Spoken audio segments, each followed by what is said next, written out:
नमस्कार दोस्तों, आपका अपने चैनल एक कोना कहानिका में आप सबका स्वागत है। आज की कहानी है मुंशी प्रेमचंद की ईदगाह।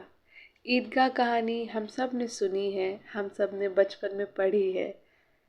आज इस कहानी को मैं अपना स्वर देने जा रही हूँ और आपको अपने स्वर में इस कहानी को सुनाने जा रही हूँ। मुंशी प्रेमचंद की सभी कहानियों में बहुत ही ज़्यादा मार्मिक और बहुत ही प्रेमपूर्ण भरी कहानी है ईदगाह। इससे पहले मैंने जो कहानी आपके समक्ष रखी थी वो थी मानसरोवर भाग 1 से अलगे उज्जा, और ये ईदगाह कहानी भी मानसरोवर भाग 1 की दूसरी कहानी है। तो चलिए शुरू करते हैं ईदगाह कहानी को। शुरू करने से पहले अगर आप मेरे चैनल एक कोना कहानिका में नए हैं तो चैनल को सब्सक्राइब कर लीजिए, बेल आइकन को प्रेस कर लीजिए। कहानी पसंद आए तो प्रशंसा कीजिएगा, मेरा स्वर पसंद आए तो प्रशंसा कीजिएगा, लाइक करिएगा, शेयर करिएगा, और अगर ना पसंद आए तो फीडबैक ज़रूर दीजिएगा। मैं कुछ सुधार करना चाहूँगी अगर आप मुझे सुधार के लिए सजेशन देंगे, ठीक है। तो चलिए शुरू करते हैं आज की अपनी कहानी ईदगाह। रमजान के पूरे 30 रोज़ों के बाद ईद आई है। कितना मनोहर, कितना सुहावना प्रभाव है। वृक्षों पर अजीब हरियाली है, खेतों में कुछ अजीब रौनक है, आसमान पर कुछ अजीब लालिमा है। आज का सूर्य देखो कितना प्यारा, कितना शीतल है, यानी संसार को ईद की बधाई दे रहा है। गांव में कितनी हलचल है, ईदगाह जाने की तैयारियां हो रही हैं। किसी के कुर्ते में बटन नहीं है तो पड़ोस के घर में सुई धागा लेने दौड़ा जा रहा है। किसी के जूते कड़े हो गए हैं, उनमें तेल डालने के लिए तेली के घर पर भागा जाता है। जल्दी जल्दी बैलों को साना पानी दे दें, ईदगाह से लौटते लौटते दोपहर हो जाएगी। 3 कोस का पैदल रास्ता, फिर सैकड़ों आदमियों से मिलना भेंटना, दोपहर के पहले लौटना असंभव है। लड़के सबसे ज़्यादा प्रसन्न हैं। किसी ने एक रोज़ा रखा है, वो भी दोपहर तक, किसी ने वो भी नहीं, लेकिन ईदगाह जाने की खुशी उनके हिस्से की चीज़ है। रोज़ बड़े बूढ़ों के लिए होंगे रोज़े रोज़े बड़े बूढ़ों के लिए होंगे, इनके लिए तो ईद है। रोज़ ईद का नाम रटते थे, आज वो आ गई। अब जल्दी पड़ी है कि लोग ईदगाह क्यों नहीं चलते। इन्हें गृहस्थी की चिंताओं से क्या प्रयोजन। सेवइयों के लिए दूध और शक्कर घर में है या नहीं, इनकी बला से। ये तो सेवइयाँ खाएंगे। वो क्या जाने कि अब्बा जान क्यों बदहवास चौधरी कायम अली के घर दौड़े जा रहे हैं। उन्हें क्या खबर कि चौधरी आंखें बदल ले तो ये सारी ईद मुहर्रम हो जाए। उनकी अपनी जेबों में तो कुबेर का धन भरा हुआ है। बार बार जेब से अपना खजाना निकालकर गिनते हैं और खुश होकर फिर रख लेते हैं। महमूद गिनता है, 1 2 10 12, उसके पास 12 पैसे हैं। मोहसिन के पास 1 2 3 8 9 15 पैसे हैं। इन्हीं अनगिनती पैसों से अनगिनती चीजें लाएंगे, खिलौने, मिठाइयाँ, बिगुल, गेंद और न जाने क्या क्या। और सबसे ज्यादा प्रसन्न है हामिद।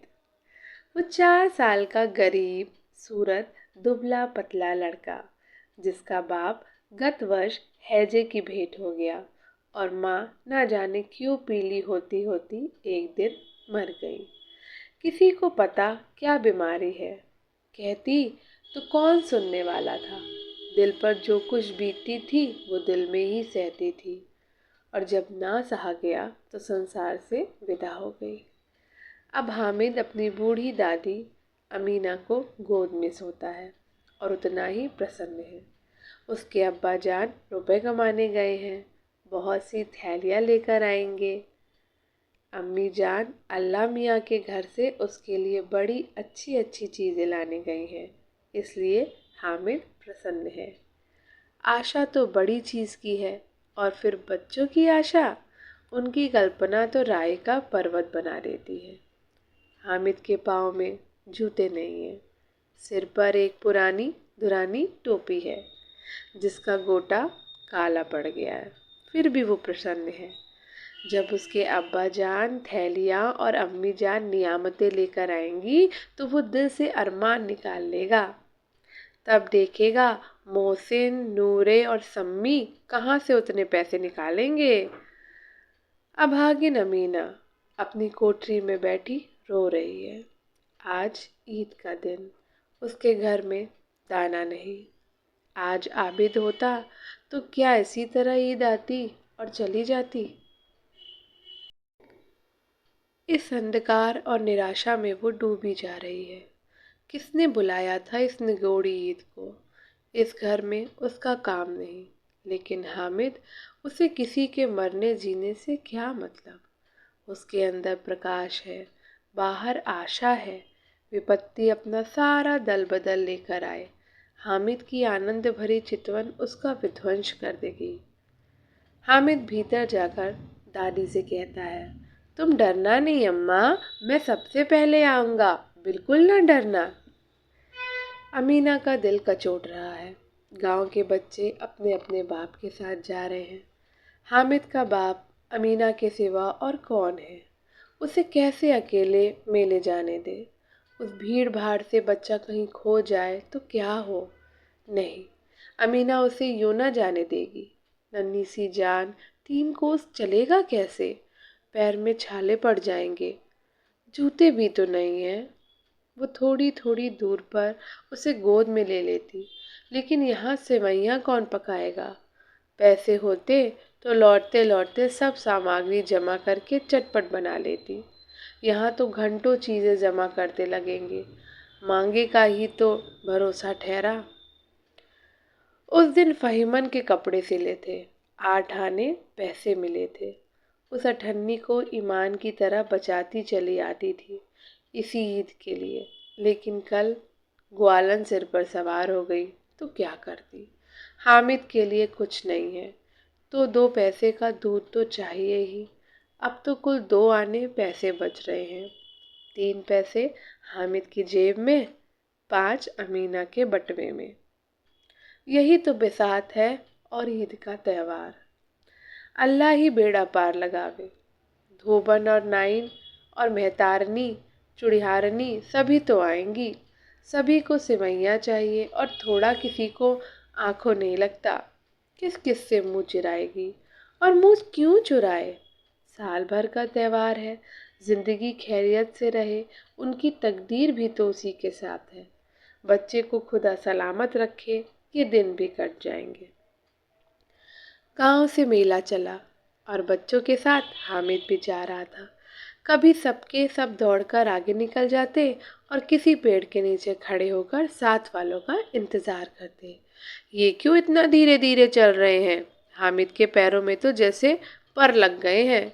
वो कभी थक सकता है। शहर का दामन आ गया है। सड़क के दोनों ओर अमीरों के बगीचे हैं। पक्की 4 दीवारी बनी हुई है। पेड़ों में आम और लीचियाँ लगी हुई हैं। कभी कभी कोई लड़का कंघड़ी उठाकर आम पर निशाना लगाता। माली अंदर से गाली देता हुआ निकलता है। लड़के वहां से एक फलांग पर हैं, खूब हंस रहे हैं। माली को कैसा उल्लू बनाया है। बड़ी बड़ी इमारतें आने लगी। ये अदालत है, ये कॉलेज है, ये क्लब घर है। इतने बड़े कॉलेज में कितने लड़के पढ़ते होंगे। सब लड़के नहीं है जी, बड़े बड़े आदमी हैं। सच, उनकी बड़ी बड़ी मूछें हैं। इतने बड़े हो गए अभी तक पढ़ने जाते हैं। न जाने कब तक पढ़ेंगे और क्या करेंगे इतना पढ़कर। हामिद के मदरसे में 2-3 बड़े बड़े लड़के हैं, बिल्कुल 3 कौड़ी के। रोज मार खाते हैं, काम से जी चुराने वाले। इस जगह भी उसी तरह के लोग होंगे और क्या। क्लब घर से में दूर होता है। सुना है यहाँ मुर्दों की खोपड़ियाँ दौड़ती हैं और बड़े बड़े तमाशे होते हैं, पर किसी को अंदर नहीं जाने देते। और वहाँ शाम को साहब लोग खेलते हैं, बड़े बड़े आदमी खेलते हैं, मूछो दाढ़ी वाले, और मेमे भी खेलती हैं। सच। हमारी अम्मा को ये दे दो। क्या नाम है? बैट। तो उसे पकड़ ही ना सके, घुमाते ही लुढ़क जाए। महमूद ने कहा, हमारी अम्मी जान का तो हाथ कांपने लगे, अल्लाह कसम। मोहसिन बोला, चलो, मनो आटा पीस डालती है, जरा सा बैट पकड़ लेगी तो हाथ कांपने लगेंगे।